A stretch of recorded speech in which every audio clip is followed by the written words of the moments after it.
Another one from Technorati, just very recent. This one's from last week. Ways that bloggers worldwide talk about products or brands on their blog. And this is segmented by type of blogger. And the research was conducted in September just gone. And the first one here is a blog about brands that I love or hate. 44% of hobbyists do, but if you look at overall, it's 46% of all bloggers out there. Now, the blogosphere, of course, is growing all of the time. We need to make sure that people have good things to say about us as a brand, not negative things when people are out there talking all of the time.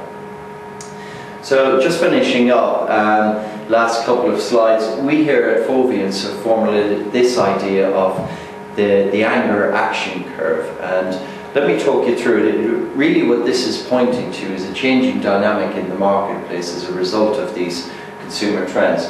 So what you see are two axes here. The first one is anger. Let that equal anger levels. So as anger levels increase, action here is likelihood to take action. And what I mean by action is talking to other people about the brand on a blog, some other way complaining. We're getting their opinion out there where other people are taking notice.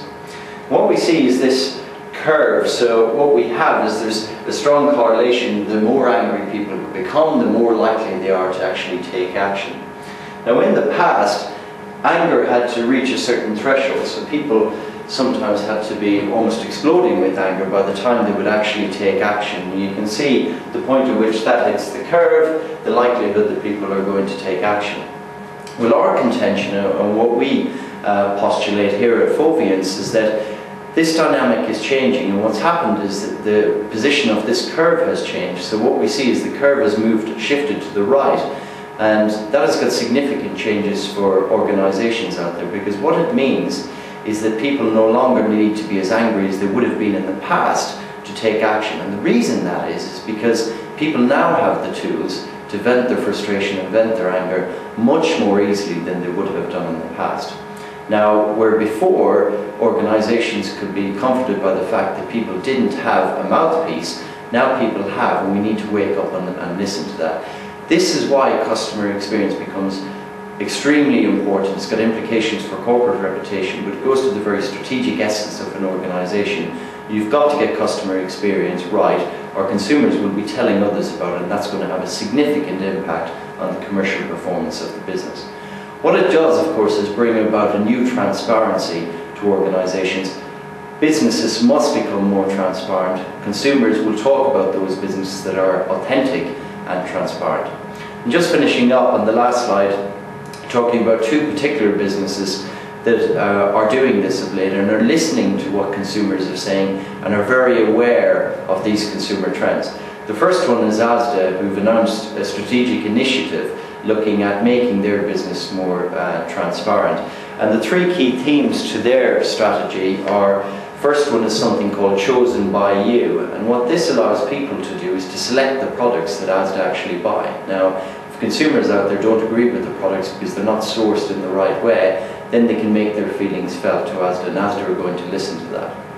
Second one is Your Asda. Believe it or not, Asda are putting webcams in their business in areas of the business that the consumer wouldn't ordinarily have been able to see.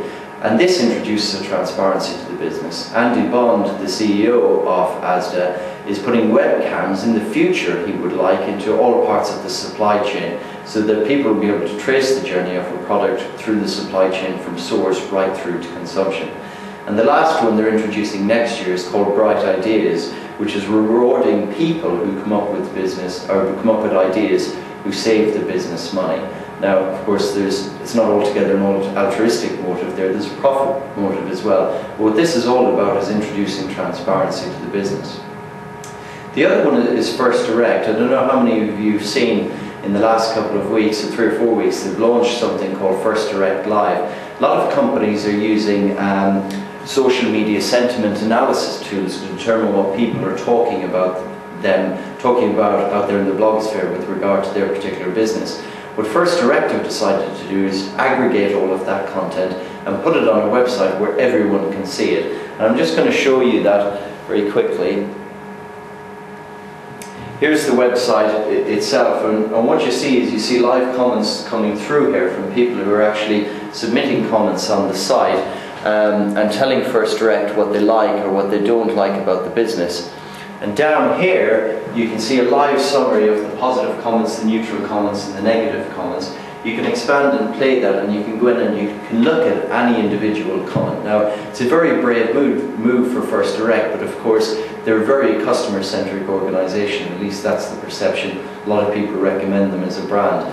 Now, is it a coincidence both of these organisations are from Leeds? It may be something in the water, but certainly Asda and First Direct are making inroads into this new era of transparency, and we think they'll be the beneficiaries as a result.